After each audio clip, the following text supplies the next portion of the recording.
Welcome back to Questing Beast. I am Ben. Today we're taking a look at The Vast in the Dark Expanded by Charlie Ferguson Avery. This is a enormous setting. The book's not very long, but the setting itself is virtually infinite that you can use for any fantasy RPG, especially like Dungeons & Dragons. The sky is black as night. The tectonic rumbling can be heard overhead. The ruins sprawl out with a fractal madness, their shapes incoherent and puzzling. A vast sea of colorless sand stretches out into the darkness, broken only by the titanic pillars that disappear impossibly into the lightless sky. This is the Vast, a liminal realm hidden far away from our own. Always waning and on the verge of collapse, it is host to countless lost souls and alien treasures hidden within its crumbling ruins. The idea here is that it's an enormous, nightmarish pocket dimension full of brutalist alien flavor, no prep world generation where you can become a traveler, where you travel around through this huge hex crawl that you can generate as you go. You have to explore and survive the Vast, commune with survivors, delve into the dark, and beware the Harrowing. Because if you are there for too long, your ego starts to decay, and eventually you lose all of your memories and you become a wandering lost soul. There's a whole bunch of influences that immediately stood out to me while I was reading this, including things like I have no mouth and I must scream, or things like the Blame manga, or even a more recent reference might be the Backrooms series, which you may have seen on YouTube. Here's our general map. We're going to be using a hex map for this, where all of our hexes are 6 miles across, but you can also zoom into a particular hex and have a one right here, where it is 1 mile hexes across like this, because you can have smaller regions that you can crawl through, and then larger regions when you're crossing bigger distances. It says, while the Vast in the Dark can be used as a setting location and an interesting place to explore, the focus of the scene is to provide a framework for referees to quickly generate massive amounts of area to explore with little or no setup. This is done by giving tools for generating maps and areas in regional, local, and small scale, as well as populating them with various features. In terms of compatibility, it recommends a whole bunch of different systems that you could possibly adapt to work in the Vast, although I think my system Knave, which is recommended right over here, would be a very good fit, especially looking at the way that stats seem to work in this system, which we'll get to in just a second. Another reason why Knave would work really well is that this is a system that definitely wants to generate huge amounts of information and locations and items and things for you to interact with, and Knave is filled with tons of random tables for doing very similar things. So they would work really well together, and Knave would expand on many of the tables in here to make the experience of exploring even richer. So what are some of the key features of the Vast here? So there is no light. The whole region is pitch black. You're mostly tramping across this endless dune sea that is occasionally scattered with some small settlements or ruins. And then every once in a while, you find one of these massive pillars that is just expanding up into the darkness, presumably holding up a roof. Many of the ruins are sprawling cities of crumbling megastructures. So their shapes are strange, rigid, and geometric. Reminds me a lot of stuff in like Call of Cthulhu. They appear as edifices at first, but their insides are wrong and unnerving. Much can be found within their darkened depths, food, water, and strange treasures, but only if you make it out safely. There is water and food that you can find, but it is fairly rare, so there is definitely a survival feel to all of this.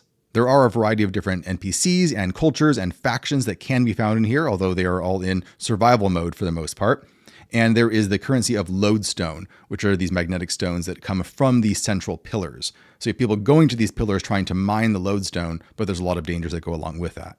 When you're creating a traveler, you have a D20 table here of random traveler quirks, like maybe you are a wind seer where you can predict the weather in the Vast perfectly, or you're a long walker where you can travel 6 extra miles each day with no ill effect.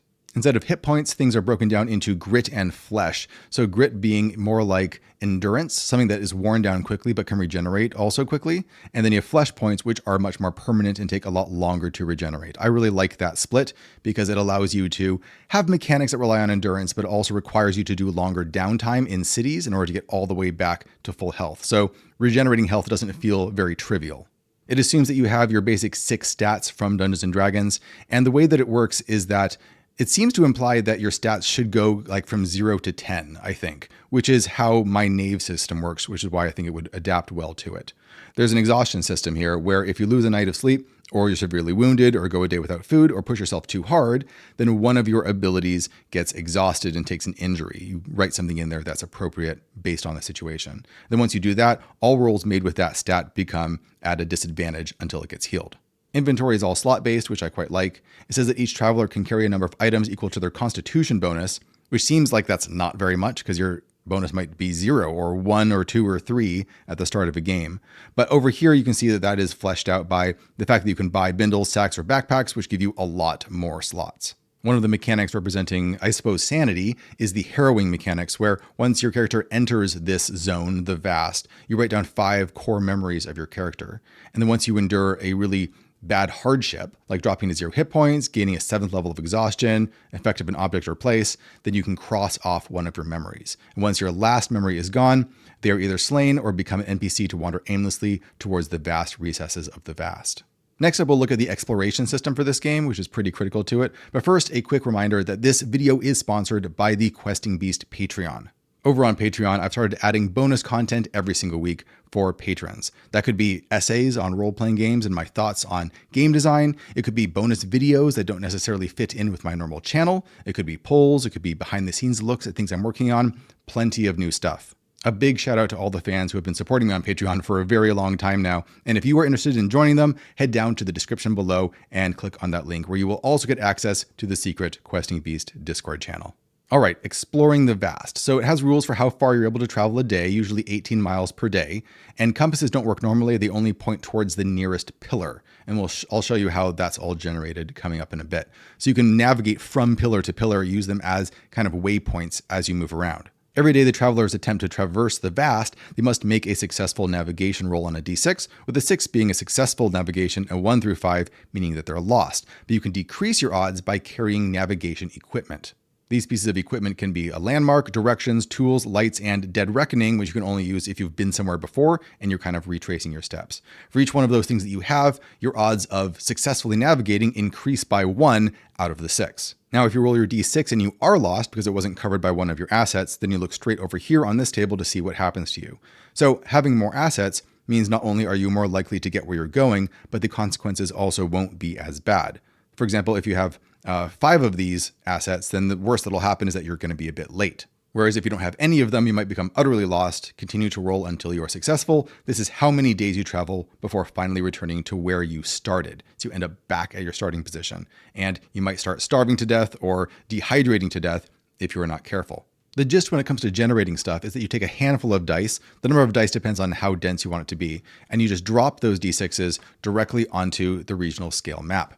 And then you look down here. All of the 1s are waste, which is just nothing at all. 2 through 4 are ruins, and 5 through 6 are pillars. And everywhere where there isn't a die is also just waste. So it'll be mostly waste with a scattering of things to navigate towards. Now, for each of the areas that say ruins, you can zoom in on those and go to the local scale map, where again, you dump a handful of dice onto it, and then down here it tells you what you get. So 1 is again nothing, 2 through 4 are ruins, and 5 or 6 are settlements.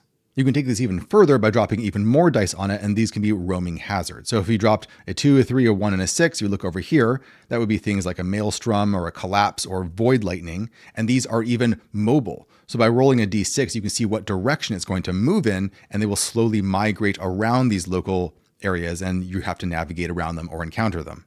All of these different hexes that you can encounter have lots of random tables associated with them to flesh out the contents there. So if you're just in the waste, in these endless empty sands through this vast dark, you can roll 2d6 to find out what the weather is. It could be stone hail or pillar fog. Encounters might be some pilgrims or cutthroats or a cyclops, which is not what you might think a cyclops looks like, and some curiosities like a traveler tied to a stone pillar or a secret tunnel or a lost caravan. Each of the different region types also has factions associated with it, like perhaps the Candle Keepers, which are servants of the flickering light. These nomadic warrior poets seek out those in need. To them, there is no burden too great to bear. Like a flickering candle, their numbers grow and wane as their quests meet violent ends. Thus, they are always on the lookout for new members with martial skills. And almost all of these factions have special abilities that you can gain if you play your cards right. So for example, with these guys, if you join them on a call to action, they will show you how to bear the burdens of others. When an ally in arm's reach would gain a level of exhaustion or lose a memory, you may instead take a level of exhaustion. That's really nice because it really gives you an incentive to interact with all these factions, find out what their deal is, and then try and gain a new special ability to help you survive longer. You can also investigate these huge pillars. Remember, these are 6 miles across, so these things are absolutely colossal. And they are made of lodestone, so all your magnets point towards them. And you can delve inside them by following these tunnels and try and acquire that lodestone, which is basically the currency. There's a system here for generating these tunnels and figuring out how many chambers and passages there are. And the deeper that you go into the pillar, the more likely you are to get better and better loot. If you go deep enough, you might find an artifact, which are pretty awesome items, or a hoard of 2d20 raw lodestone. But the deeper you go, you're also going to run into more and more dangerous events, like a collapse or a hallucination or ego sink. An impossible stillness in the dark causes the mind to slip away, save versus charm, or gain 1d3 levels of exhaustion. You occasionally see mechanics like this, save versus charm. The system itself doesn't tell you what that means. You would have to adapt that to whatever system you happen to be using. Whatever resolution mechanic makes sense for that. If you arrive at a settlement, there is plenty to do there. You can roll and see what the atmosphere is like, what's the population like, what's the scarcity like, and there's plenty of locations. Like you might go to the apothecary where you can get some medicine, go to the bazaar where you can barter. There's unique NPCs, travelers and denizens that you can interact with that will often have quests that you can go on. Like this guy will pay for safe passage into the depths of the ruins. Each depth they will grant a more handsome reward, all while growing more obsessed with the dark. There's also plenty of factions here, just as there were in the Waste, with things like the Black Helms, the Partisans of Flame, the Grafters, and the Seeker Keepers. The Black Helms, for example, get better as you lose more memories and become more a part of the dark. For every memory lost, gain 1d6 grit and an additional attack in combat. When venturing into the ruins, there's a system for generating that as well. You roll a d6. So for example, you rolled this, the 5 is on top, the 1, the 6, the 3, and the 4 on the sides of it. So you start out with a group of 5 rooms, and then north of those 5 rooms, you add 1 room. And then on this side, you add 4 rooms, 6 below, and then 3 over there. And these are always in a row, either horizontal or vertical. So you end up with an interesting shape of rooms that are all connected together. And these are going to be generated as we go. Exploring the ruins uses a system very similar to traditional D&D, where everything is broken into 10-minute chunks. Usually it takes 10 minutes to travel somewhere, or maybe 30 minutes to search a room. And there's even a depth system here. Every once in a while you'll come across a room where, as you generate its description, it tells you that it allows you to descend to a lower depth, basically a floor deeper, where things are going to get weirder and possibly more dangerous. And there are plenty of ruin rooms to choose from, many of which have sub-tables underneath them to add even more variety. It says to roll 2 1d6s for the room.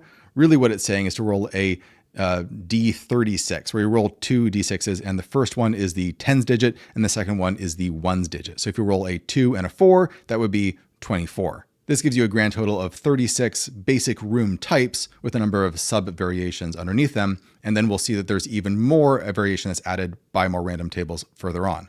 Like maybe you find a coliseum. A great circular pit sits in the shattered floor in this room. The pit's floor is covered in a deep layer of fine gravel sand and chips of broken bone. Wounds made in this room are bolstered with a murderous energy. All attacks deal maximum damage. Additionally, monsters or assailants killed here invigorate the slayer with a malicious glamour, healing 1d6 grit per hit dice of slain creature. Lots of ruin room features that you can add on here, and these become more likely the deeper you go, the further you go down in this chart. So at upper levels of the ruins, you might find a tunnel or a map or a stash, but deeper in it, you might find a vein of metal or a hideout or ancient dwellings. Just like with the wastes and with the settlements, there are factions that are mostly found in the ruins: the irretrievable scribes, the devotees of the waning lodge, and the eschewers of the night sky. If you join these guys, you don't actually recover from exhaustion in the settlements. You can only do it in the ruins. So great for a character that wants to spend most of their time dungeon delving. There's of course a list of ruin encounters right here and a list of ruin treasures, and I really love these. This is one of my favorite things to read in role-playing games, is magical items that are not just about combat. They're about giving you new tools to manipulate the environment, and a lot of them are really fun. The column kind of tells you how powerful they are. Ones from this column are only going to be likely once you start getting pretty deep down into the ruins. Some of the really simple items might be a dowsing charm to help you find water, or a grind saw, which can cut through rock and metal with ease, or a foul lure, which lures a crawl, which is a horrific being we'll see later on, to your location. So maybe you want to set it on an enemy. Some more interesting ones are the middle difficulty ones, where the Weigh No More is a stone crescent, and while it's held in your hand, you're weightless, which can be good or bad because you don't want to float away entirely. Or the Shivers, a pale 8-pointed gemstone freezing to the touch. Liquids touched by the gemstone begin to freeze at a rate of a gallon an hour. All sorts of useful things that you could do with that item if you're clever. Some of the items at the most powerful tier are really powerful, maybe overpowered, like Command, a tiara-sized ring of glittering bismuth. All who can hear and understand this wielder will follow their commands without question. That's maybe a little too much for me because it means it gives you the ability to bypass virtually all encounters as long as someone can understand you. But here's an interesting one. Power, a thin needle of pristine gold. Tiny filaments coat its outside like veins. You may plunge the needle into your heart, permanently reducing your grit to 0 and flesh to 1. However, you may cast spells without any material or sacrificial component. So now your goal is never be hit by anything, but you can cast spells like crazy. I think that's a fun trade-off. Now, if you explore enough in the ruins, you might eventually find yourself getting into the deep, which is this kind of psychological underbasement to the vast, where you start getting into strange trials that are testing you, possibly hinting at a way that you can get out. The trials of the deep are scale, repetition, change, emptiness, sacrifice, and lies, which we'll look at in a second. And as you descend deeper into this, you start gaining gifts of the deep, which are quite powerful, but begin to change you and make you more one with it. When you first enter the deep, you may encounter the Minotaur, a wall of writhing, opaque darkness that rises from unseen corners and halls, a towering obelisk of night. Its form seems to squirm and surge with countless limbs and bodies that hide within its form. A dull and grinding howl reverberates through the crumbling walls and skulls of those who bear witness to its terrible form. I like monsters like this because it essentially cannot be harmed, right? It's an avatar of the deep and of the vast itself. It's there to chase you and terrify you and keep you moving. It's adding time pressure on you. The 5 trials of the deep are each their own weird little puzzle that you have to figure out. For example, the first one, scale. If you travel, say, 3 rooms deep into this region, then you find out that there is actually 6 rooms on the way back. So space is distorting the further you go. Once you realize that, you have to find your way all the way back again, encountering all of the encounters along the way. And then once you return to where you started, you can travel deeper into the deep. Or there's this one, emptiness. You stand upon a geometric slab of stone, seemingly adrift in a lightless void. Other slabs can be seen drifting in the dark, while a faint and nearly imperceptible light glints in the distance. So you have to find your way across all of these floating platforms to the exit. And there's no given way to do that. You just have to figure out a way to make that happen. Honestly, it reminds me a lot of a scene in the movie Time Bandits, where they're all in this cage that's just hanging in an infinite void, and they have to swing from cage to cage to try and get out. I love that scene. Now, this book recommends that the final level of the deep is lies, and this is the final challenge. It appears that you have escaped. You've gotten out of the vast. You're back in the normal campaign world, out of this weird, horrific demiplane. But it's all a lie. If your character ever dies back in your campaign world, they wake up back inside the vast again. I think that's maybe a little bit too depressing. I like to give my players an actual win condition so they feel like they're struggling towards something, but it's there if you want it. There is a magic system and some new spells in this book, and the way that they are powered is by using rites, which are like points that you gain when you do certain things. For example, entering a pillar or descending into a ruin, sacrifice a tool or a week's worth of rations also gains you a right. Consuming raw lodestone, which is money, gains you rights. Or erosion of self, gain a level of exhaustion, and this exhaustion cannot be healed until the right is spent. Once you gain these points, you can use them to do these different spells. Like maybe you have the fikle descent. You're randomly transported higher or lower within a structure. You don't know which one. Or maybe bolt of night. You lash out at another and cause them to go blind or deaf. Once cast, you point at someone or something you can see and curse them to lose their vision or hearing. They remain blind or deaf until you cast the spell again. I like how they're all thematically linked to this region, so it makes sense that this would be a type of magic that you can pick up here. In fact, that might be a temptation for magic users to try and find a way into the vast to gain these magic powers. The last section of the book is a bestiary with all the monsters that are mentioned in here. There's a pretty horrifying illustration here of the crawl. Most of the monsters here sound like traditional fantasy monsters, but there's always a weird twist on them. Many of them sound like things you would find in, what was that game, Kingdom Death Monster. For example, we have the griffin here. Dozens of hands writhe in the guise of wings and a face. Fingers twitch hungrily around drooling jaws. Some of the inspiration for this includes things like Blame, like I mentioned, Annihilation, which is an interesting book, Piranesi. A lot of OSR books have been referencing Piranesi recently, which makes sense because that is a kind of world-sized mega dungeon. A really interesting book. If you enjoyed Jonathan Strange and Mr. Norrell, same author. Gormenghast, another classic book about a gigantic mega dungeon-like castle. We have Uzumaki, which is that manga by Junji Ito that has like spirals slowly taking over everything and transforming the location. That's a really weird book. Kind of like it though. Well, that's The Vast in the Dark Expanded. I really enjoy settings like this, especially weird demiplanes that no one seems to know about. It can provide a nice break from a normal campaign. Perhaps they find a door into this world, or even if you have a magic user, maybe they're doing forbidden research on the vast, this weird place that they've heard about, and because there's magical artifacts and new spells there, and then your party gets transported there through a magical mishap. It has lots of really imaginative content. It has great art. I think one of the possible drawbacks could be that it might be too depressing and too monotonous to do for very long. There is plenty of variety in terms of the different encounters and the different things that you can find, but players might want to go back to their normal campaign where they're out in the sun at some point. That being said, you could just start a campaign in this location and just say, this is where you're starting. Can you find a way out? And if you have the right group, they might be really into that. So if this looks interesting to you, remember to look down in the description where I will put links to where you can get the PDF and the print versions of this, as well as links to the Questing Beast Patreon if you want to help support the channel and get that weekly bonus content. Thanks for watching, everybody. I'll see you next time.